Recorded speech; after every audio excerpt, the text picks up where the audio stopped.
Assalamualaikum dan selamat sejahtera. Saya Muhammad Zikri Nazri bin Abdul Rashid dari Sekolah Kebangsaan Taman Bukit Subang, Shah Alam, Selangor. Saya bercita-cita untuk menjadi seorang juruterbang dron pertanian. Saya berminat untuk menjadi seorang juruterbang dron pertanian kerana kejayaan ini mempunyai banyak peluang pekerjaan seperti dalam artikel ini. Saya juga suka akan masa kerja yang bebas. Drone atau dikenali juga sebagai Unmanned Aerial Vehicle UAV merupakan teknologi pesawat tanpa pemandu yang semakin popular pada era ini. Kemampuan drone menganalisis dinilaikan sebagai tepat dan cepat, menjadikan teknologi ini diguna pakai secara meluas dan menjadi pilihan di kalangan belia dan petani moden. Jom kita lihat manfaat dan kegunaannya dalam industri pertanian. Manfaat drone pertanian adalah yang pertama, pengurusan tanaman yang lebih cekap dan produktif. Kedua, mengoptimumkan penggunaan teknologi untuk meningkatkan hasil kualiti dan jumlah pengeluaran. Ketiga, mengurangkan risiko petani bersentuh secara langsung dengan bahan kimia.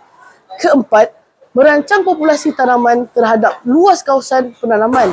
Kelima, kaedah yang tepat dan cepat untuk menganalisis kawasan dan tanaman. Keenam, mengatasi masalah kekurangan tenaga pekerja di lapangan. Ketujuh, mengawal serangan serangga dan perosak secara bersasar dan berkelompok. Kelapan, menghasilkan semburan yang lebih cepat, tepat dan menjimatkan. Kegunaan drone pertanian adalah yang pertama, pemetaan.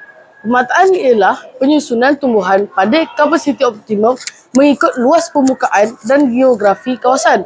Pemetaan juga penilaian atau analisis tahap kesuburan tanah. Kedua, pembenihan.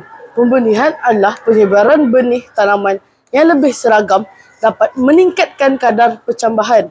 Ketiga, kawalan penyakit perosak.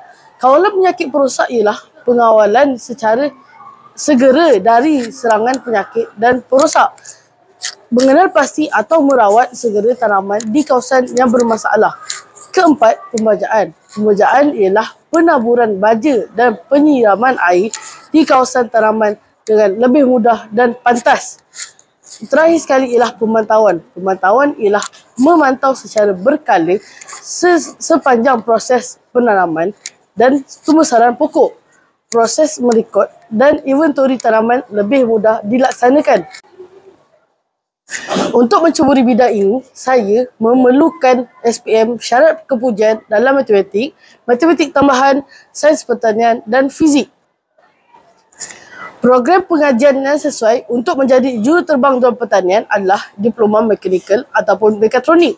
Kursus ini ditawarkan di UTM, UTEM, Unimap, UMP, Politeknik dan UTHM. Selain itu, saya juga boleh bermula dengan sijil, iaitu sijil latihan pengendali drone dalam kursus Agriculture Pilot Drone di College Community atau di MRTC. Minat kerjaya saya lebih kepada realistik. Saya suka bekerja dengan peralatan dan secara praktikal. Saya juga tekun apabila membuat sesuatu. Prospek kerjaya saya adalah jurulatih drone dan juruteknik pembaikan drone.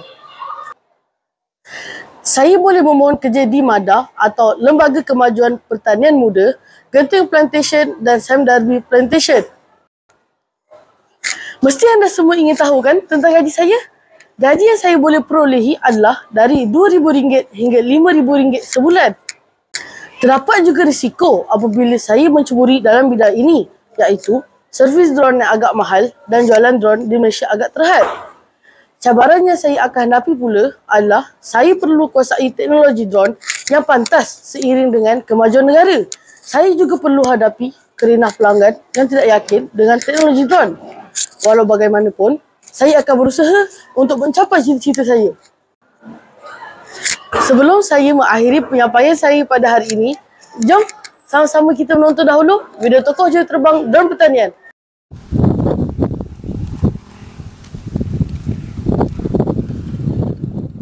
Niat murni Muhammad Iqmal Hafizi Muhammad Nazri yang rela berhenti kerja demi menjaga ibu bapanya di kampung terbalas apabila memperoleh kejaya baru dengan menerbangkan drone bagi tugas membaja dan menyembur racun untuk tanaman padi.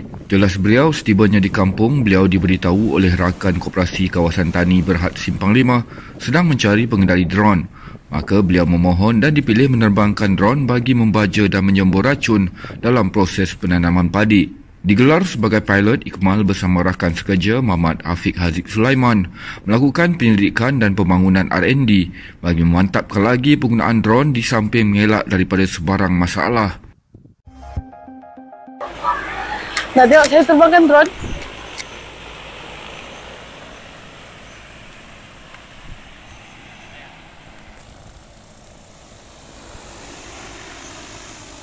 Haira, awak tak makan emas. Pergi sana.